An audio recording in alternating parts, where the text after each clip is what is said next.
Good morning, everyone. This is Penelope Skuman, and I'm here again with Estelle Koch, intuitive soul coach and spiritual teacher. Estelle, thank you for joining us again. Thank you for having me and inviting me to come and chat to you. Wonderful.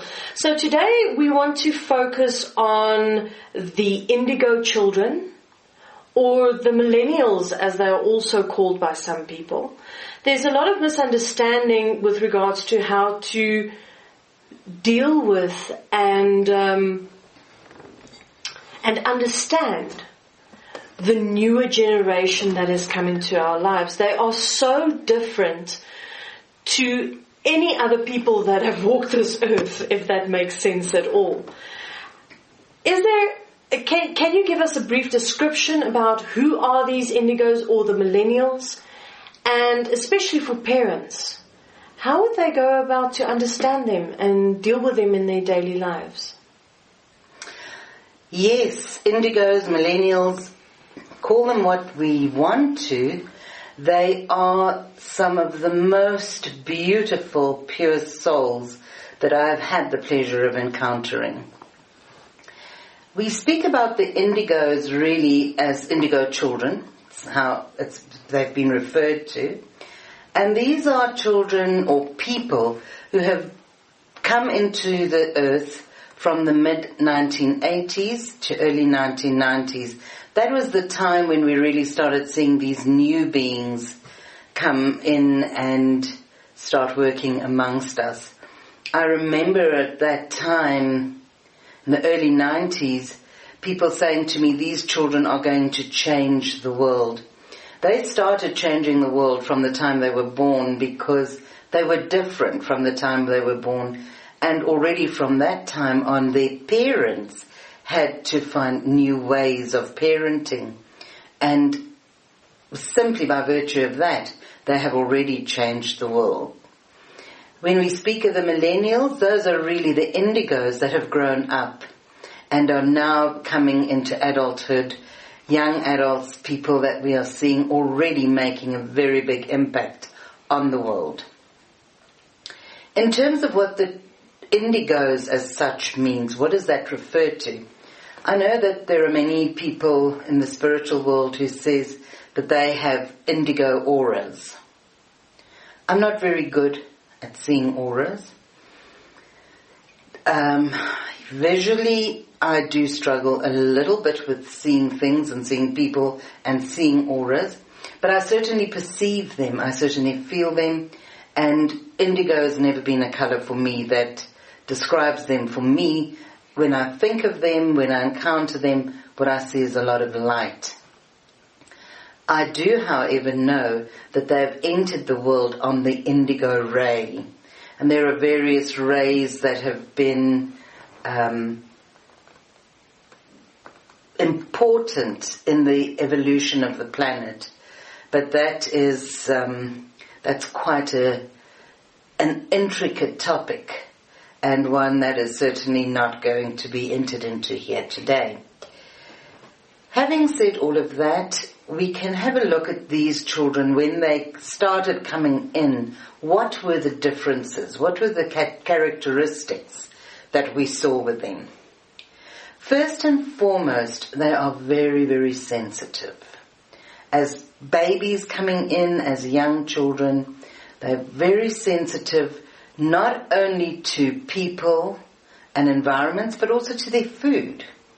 They respond very quickly in either a positive or a negative way to food. So you will have found that many of these children, when they were born, had allergies to mother's milk. Some had allergies to cow's milk. Some even had allergies to soy milk. So there were a lot of parents in those years scrambling to find, for instance, decent soy milk or goat's milk or whatever it was that they needed. Today the market is flooded with all these alternatives that these souls are so much more comfortable with. But when we started seeing them come in, it was a very different story. So many of them have very particular likes and dislikes in terms of food. And when you go and look at various disciplines or belief systems, you will find that they're very much aligned with that. I've known quite a few of the children, for instance, who do not like green vegetables, various other things, and I'm not going to go into detail on the particulars of that, but where children who have come to me struggling to find answers, and the parents find somebody who teaches different philosophies which also ascribes to different diets, and the children start changing because of the way they're being treated, what they're being fed, their body types in many cases, and it just fits with them. A lot of the children respond very poorly to allopathic medicine, whereas homeopathic medicine or natural medicines, like the flower remedies for instance, is the best possible thing. They immediately respond and have very good feedback to that. So they are very sensitive in terms of their food, they're sensitive also in terms of people. They're very quick to say, I do not like this person, or they will meet somebody and you will immediately have a sense of them really trusting that person. And being at home with a person, you can trust them. Their intuition in terms of people and people who can be trusted or not trusted is very, very good. The same thing with environment. They will walk into a place and tell you that they do not feel comfortable in a specific home or in a specific place. Trust their intuition. They understand, and they are this sensitive because they are so intuitive. Gifts of intuition, which I have said in various podcasts, is something that you are born with. It is true. Everybody's born with them. But we don't all embrace them and develop them. So if it's a gift of intuition that those of us who have chosen to work with our gifts of intuition and develop them, it's slightly different to these children because for them it is there. They are aware of energies that are in the dark, so to speak. Because in the dark they are more in tune with higher vibrations and higher frequencies. So they pick up on this a lot easier. For this reason, many of them are afraid of the dark. Even as adults, you will find they will still sleep with the light on or have a light on somewhere in their home. Otherwise, they find it very difficult because they pick up on the energies when it's that cold when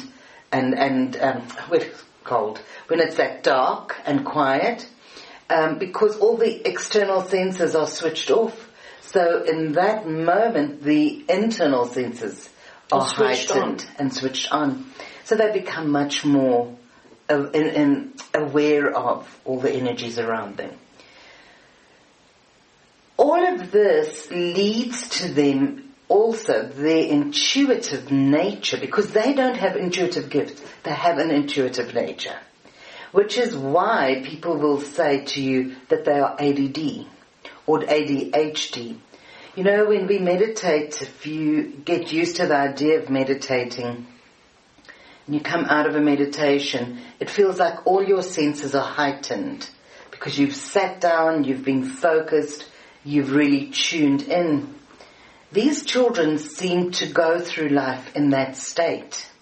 So where you and I hear white noise that we don't pay attention to, well, actually, Penny, are you not maybe one of the millennials? When I say you and I may actually mean myself as opposed to you, but the younger generation.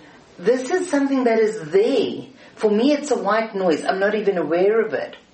But these people, because they are so sensitive and so in tune, for them, something that is white noise is not white noise. It's something that is in their consciousness.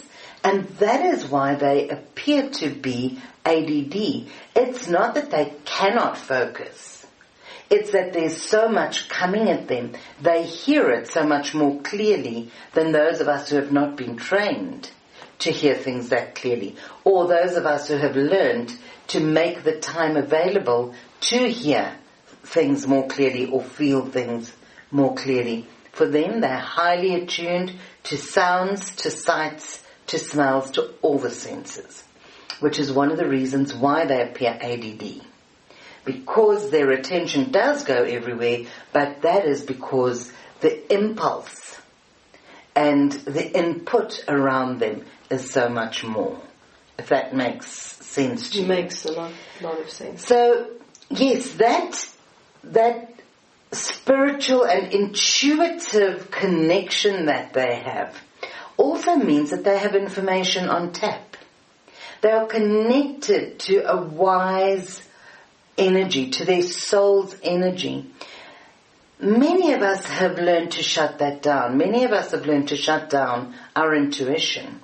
If we open up our intuition, we work with it and we allow the information to flow, we would have so many more answers at our fingertips.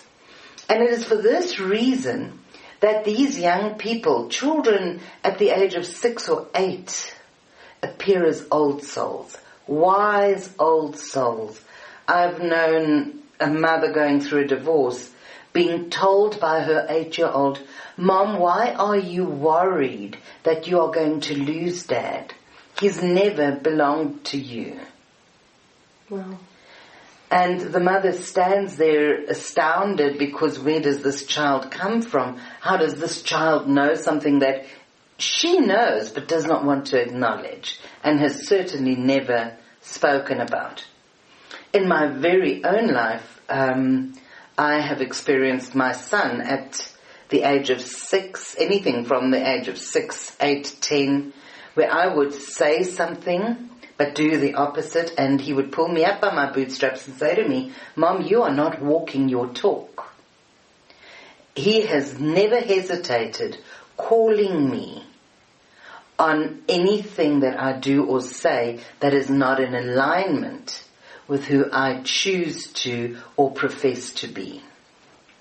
So these children are very straightforward. They've not learnt to have all the socially acceptable filters that we have. Yeah, so they come across as being brash. They come across as being brash. They come across as being precocious in a lot of ways. But they're just speaking their truth as they see it. And the truth that they see is coming from a place of pure honesty, not from behind the veils and the masks of social acceptance. Or judgment of that sort. Or judgment. Absolutely not. They also, I think one of the things that keeps us most real is nature and animals. You cannot lie to an animal. An animal intuitively and instinctively knows. And these children are so connected to nature. Many, many, many of them understand. They communicate with animals in ways that we have forgotten. And there are many people now who offer courses in animal communication and this kind of thing. And I smile to myself because I'm thinking, how sad is it? How very wonderful it is on the one hand. But how sad is it that we have moved so far away from what is nature and natural and right that we have to be attending courses to learn how to be real in the world again. These children have that gift. They are just so connected to where they should be. They understand the animals understand them. And they also understand that if you are not in your truth, the animals will not honor you. There is a tale about children who went to a workshop for children over a holiday where they were going to do equine work with the horses, groom the horses, spend time with them. And there was this one child who was an A student, very popular, member of the first rugby team, all of that. And yet, within the group of children, he was the one who could not connect to a horse. And no matter what he did, the one horse that he wanted to be with would not engage with him, which is very strange for horses. But then they decided, the people offering this workshop, that they were going to go through the children's bag. So they called the children in, had an inspection, and he had drugs in his bag. Wow. And he was the only one. The animals, the horses, picked it up. So just as these children are sensitive, the animals are, and there's this beautiful response and interplay between the children and nature and animals, whether it be horses, dogs, dolphins, it doesn't matter. Mm. It's just a natural progression and a natural connection between them and nature in general. They absolutely love nature. They abhor anything or anyone that destroys that. Mm. That is why fracking is something that they will take up arms for to make sure that it doesn't happen.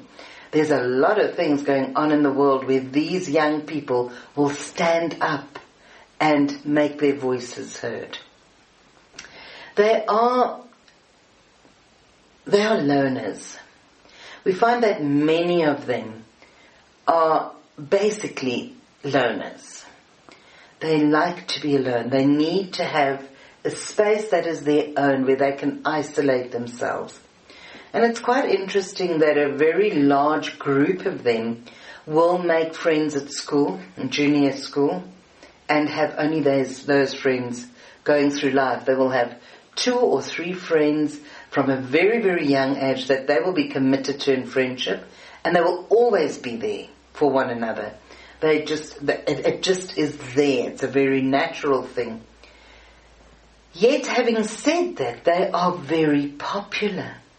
So they've got a lot of acquaintances. They have a lot of people who want to know them, who enjoy them. Yet they will stick to themselves, and they will only be able to functionally be within a group of people if they have alone time. And if they have the opportunity, I want to say, to recharge their batteries and be alone, which is what they prefer to being in a crowd. So their loyalty to the people that they do consider their friends is absolutely unquestionable. No questions asked. One of your friends call you in the middle of the night, they will drop everything and they will go. But they are, in spite of appearing to be loners, which they are totally committed to society as a whole. And a lot of people will consider them, especially the millennials who are now older, will consider them antisocial and not really engaging in the world. But these young people are totally focused on creating a better world. Not just for themselves, but for everybody. They want the world to be healed. They want the world and the planet to be healed. So where you have natural disasters happening, they would be the first ones on the planes going out, trying to go and help and do rescue work wherever possible. So they are totally dedicated to the greater good of mankind, to healing their planet, to trying to heal poverty, to bring knowledge to people. This is what they are all about. But as children, we also see that they are very creative and artistic, being 2 very different things. All artists aren't creative, and all creative people are not artistic. But they carry these energies within them. And in doing so, they have brought great innovation to the world. New ways of thinking, new ways of being. And we see a lot of that when we look at the millennials, where we have got Google, where we have got WhatsApp, where we have Facebook. Mark Zuckerberg is a perfect example of that. Uber. All of these are things that have been designed by these young people who have such a wide open mind because of what they're wanting to do and how they are wanting to make the world better and bring knowledge, communication, openness to the world. a very sad thing is the fact that they have come into the world, but their parents have not quite adjusted. Not only have their parents not adjusted, the world in general have not adjusted. Many of these children were born with an inbred anger. They were born with an energy of anger that is quite astounding, actually. Where parents will say to me, I just don't understand why my child is so angry, there's no reason to be. And I raised a boy who was slaying dragons from the time I can recall. What I have been taught, though, is that anger is the one emotion that brings change. If I'm angry enough with myself for having created a world that I'm not happy in, only I can change it, and it normally comes from that place of anger. A lot of changes in the world that is currently taking place is taking place because of that. Because of the young people standing up saying, I'm not happy with the world as it exists, I want to change it. So they are standing up, they're making their voices heard, and they are very, very adamant in what their demands are. They're doing this because the systems that are in place at the moment are not serving us. So they need to use their anger, they need to find their passion, which lies at the heart of their anger, in order to overturn the education system as it exists. Maths, for instance, is of vital importance. We all need a level of maths in order to understand how things work in the world. But it should never be pitted against art. Children should not be told that they must take either maths or they must either do one of the sciences or art. You know, there's this kind of a polarization between your artistic children and your academic children. And that does not apply to these children. They should be allowed to develop both of these qualities. Because we are finding now that at the age of 30, 35, they are giving up academic jobs to go into artistic fields because that is who they really are. Had they been allowed earlier in their lives to do work at school that was more balanced, they could have been financially very successful artists who had learnt to live their passion, express themselves in an accountable and business type environment. So it's very, very important that their creativity and their artistic abilities be acknowledged and recognized. And not undermined. And not undermined, especially by parents who do not believe that there is room for them in the music industry, or there is room for success in the artistic industry, because those industries are so wide. You could live those gifts in so many ways. And because it is frowned upon by society, many of them are not doing it. So their anger, that passion that is sitting there and that is seething all the time, to be known, to be allowed to express themselves in the way they prefer, is what is driving this breakdown of the education system, and the breakdown also of other systems in the world that is not working. What is very interesting as children is that discipline is not something that works for them. I was just going to ask, how do you deal with that if you've got an indigo child and there is no discipline, but from the outside it looks like discipline is needed, and that's all that's needed? What is really needed for these children is boundaries. They need boundaries. You know, and there's a very big difference between setting a boundary and setting a rule. The one thing that I have to say to you about them is that you cannot demand their respect. You command their respect. And you do that by being consistent. You do that by being ethical. You do that by honoring your word. So when you say to this child, my no is my no and my yes is my yes, you have to honor that. If there are no grey areas that they can push you and prod you and get you to give in, they will learn that they can trust you.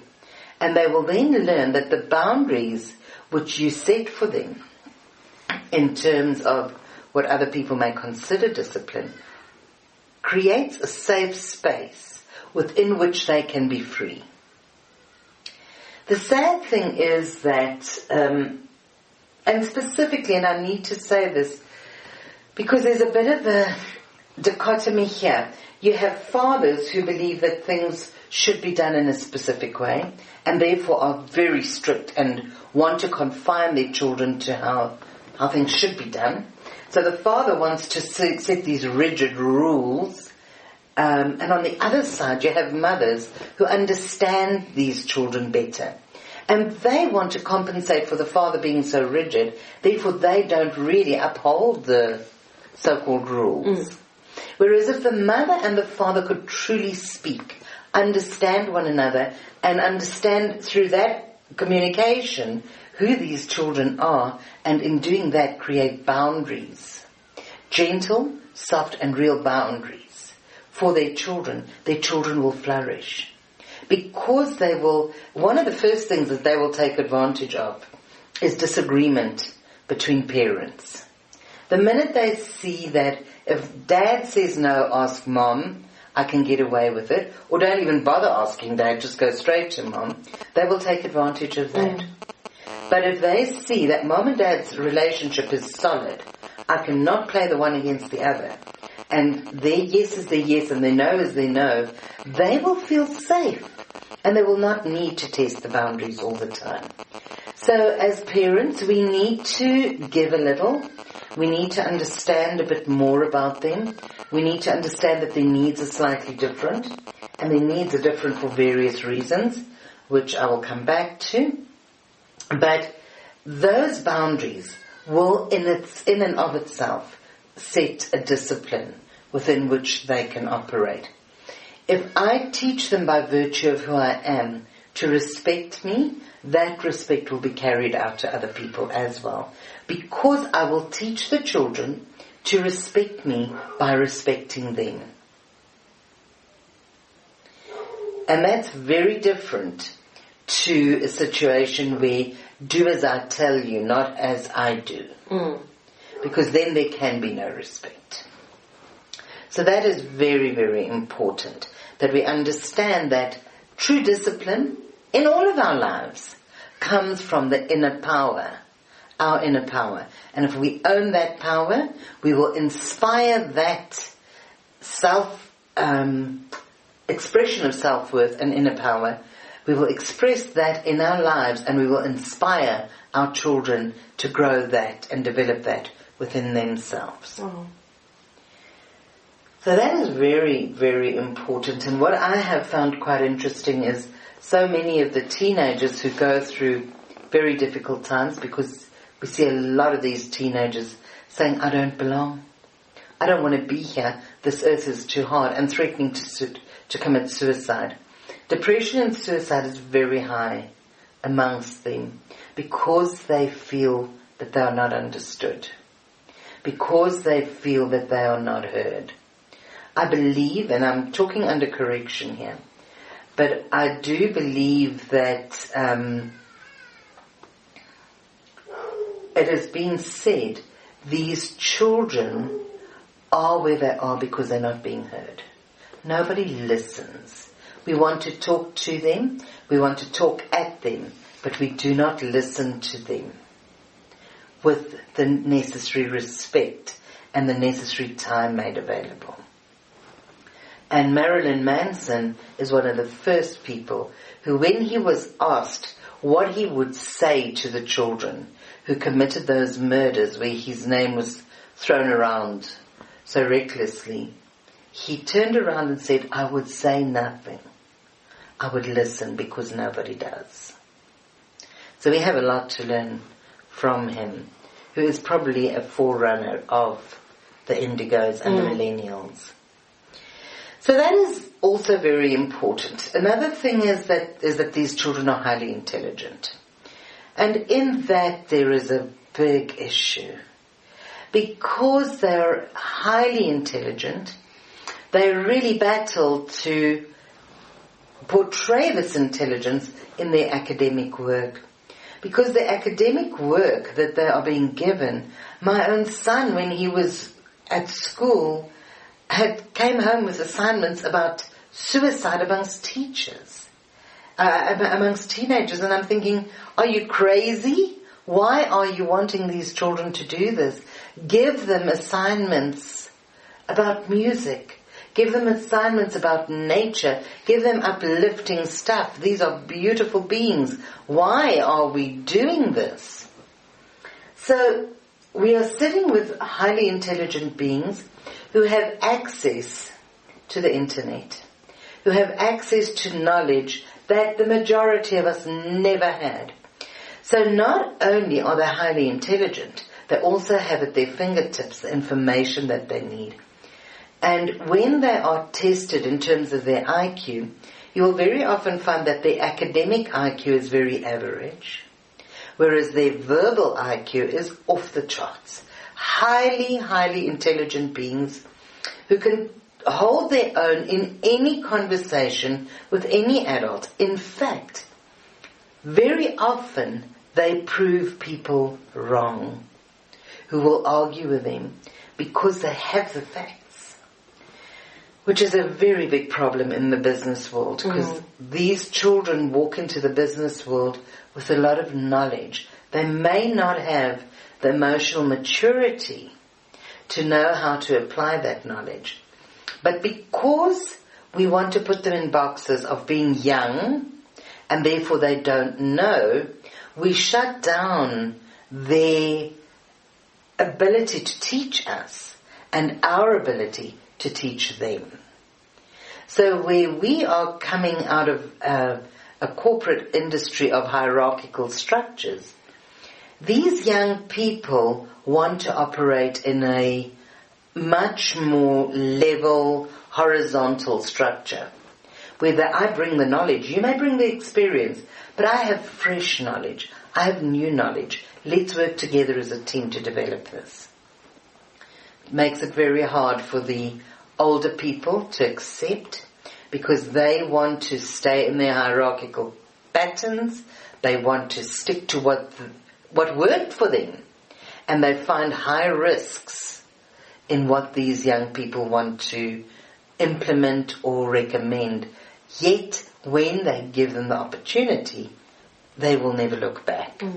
So it's very difficult for them because of their knowledge, because of where they see things going. They want things to happen now. Delayed gratitude does not come into play for them at all.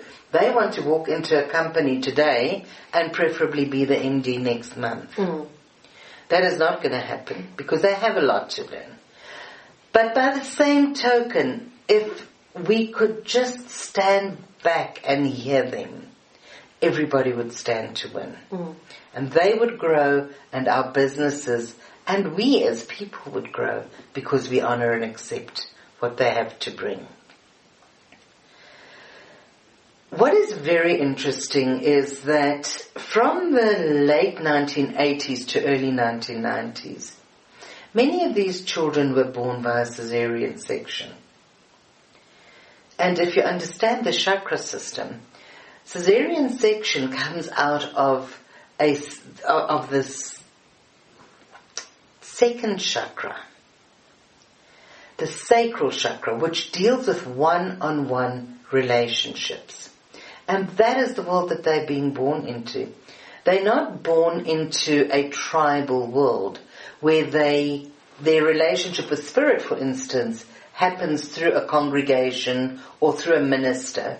But one-on-one, they feel that whatever is their source, they can communicate with directly, which is entirely true.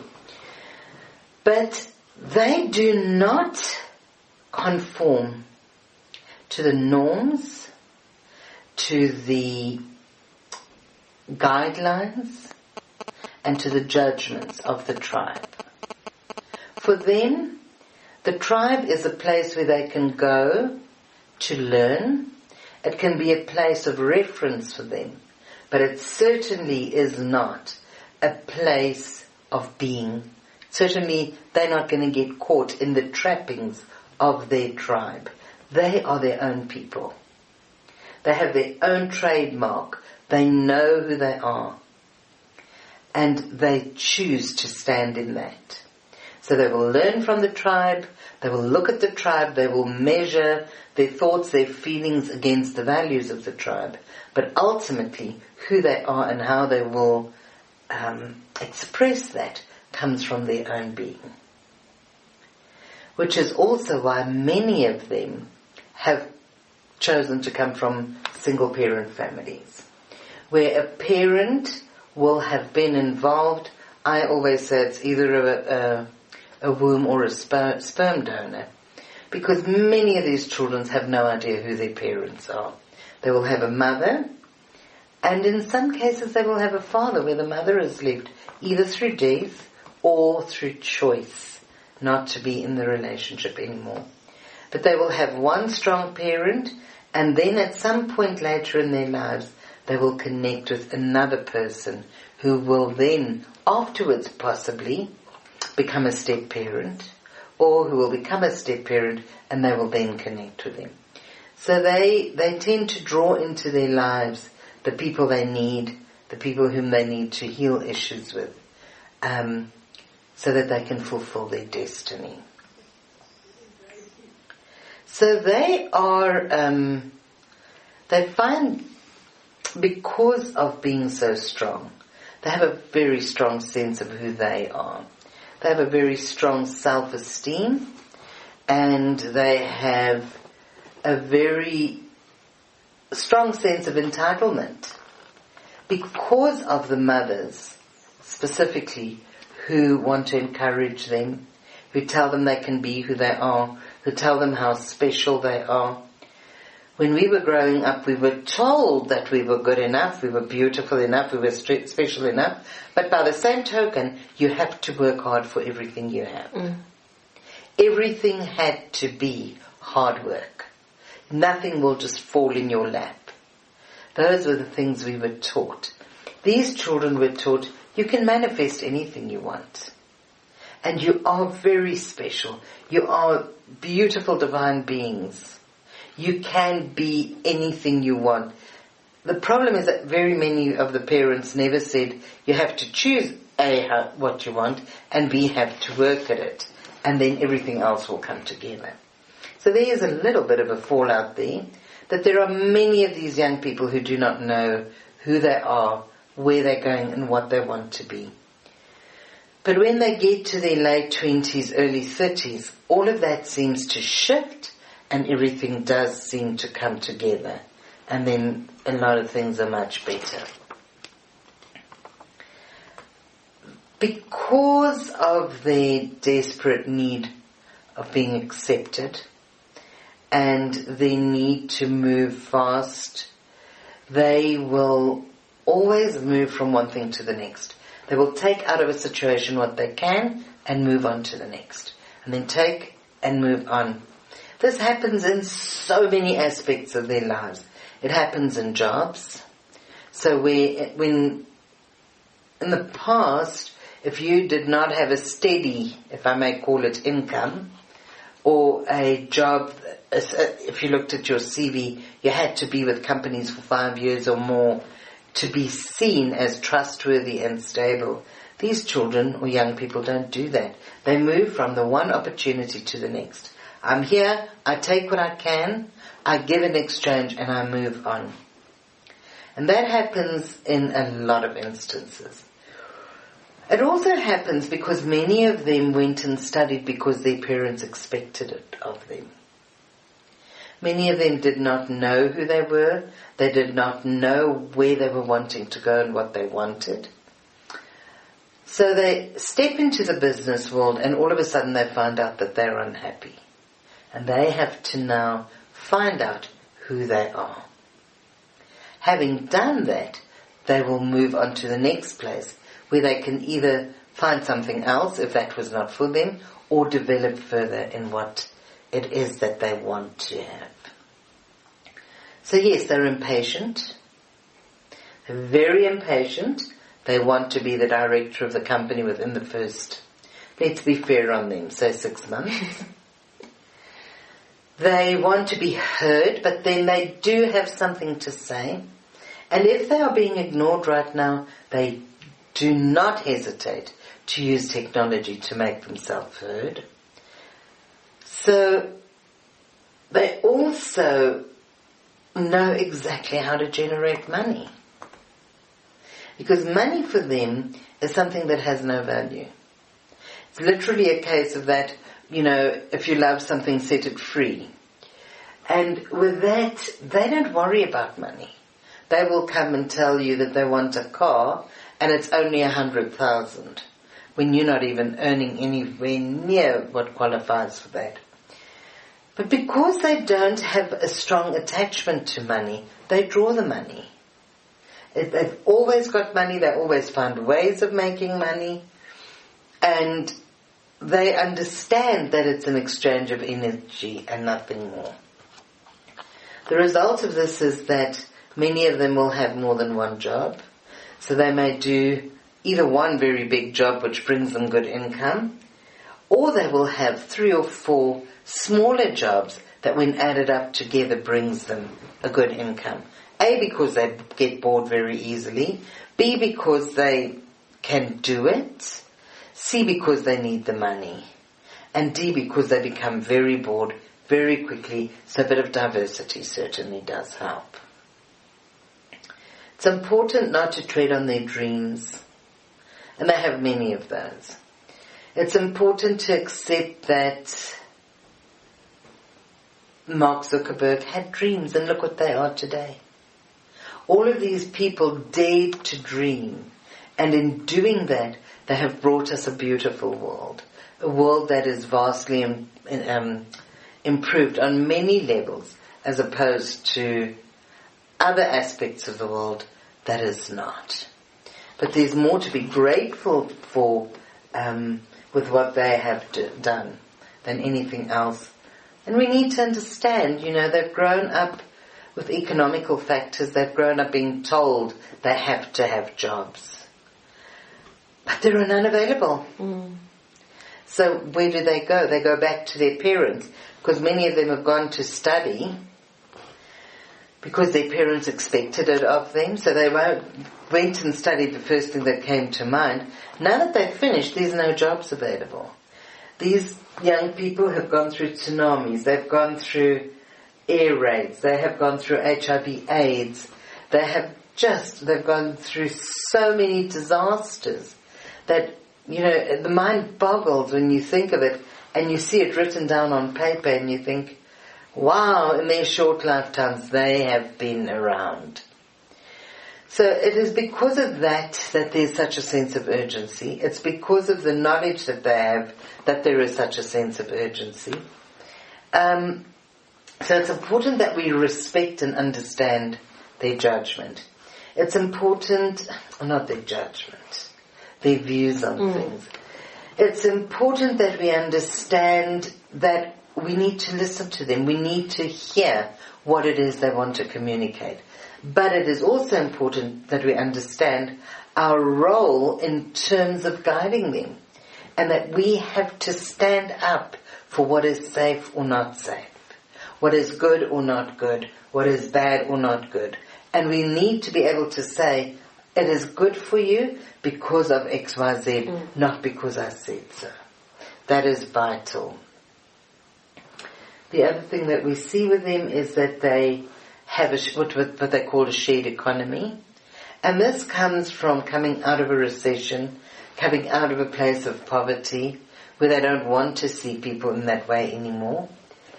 But they tend to want to share cars. One will buy a car, and the others will all contribute or pay the petrol or whatever. But they share their cars, they share their cars, they share homes. They will live together.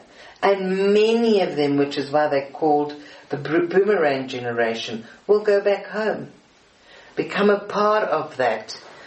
Become a part of the extended family again. And live as a working part of the family. For them, families are very, very important. Always has been and always will be. So, that basically sums it up in the sense that we're looking at beautiful beings, we're looking at people who need to be sustained, who need to look after themselves in order to be in the world, who need to surround themselves with good, positive people, and who need to be respected. But in order to be respected, they need to set down boundaries within which these young people can operate and explore who they really are. There we go. Any Wow. other questions? I think for now, that will be it. But wow, what a mouthful and a lot to think about. And I'm sure a lot of people will gain a lot of benefit from this. So thank you once again, Estelle. It's always a pleasure meeting with you and discussing with you and learning from you. So thank you for that. And just a reminder to please send us your comments, your questions for any further podcasts. We will be posting them regularly. So please go through them, have a listen, let us know. Our website address for Estelle is www.estellekoch, that is ESTELLEKOCH.com. That's www.estellekoch.com. Thank you so much. Thank you again, Penny, and to all of you at home listening to us, please feel free to communicate with us, to let us have your thoughts. And yes, let us know if there's anything else that you would like us to talk about.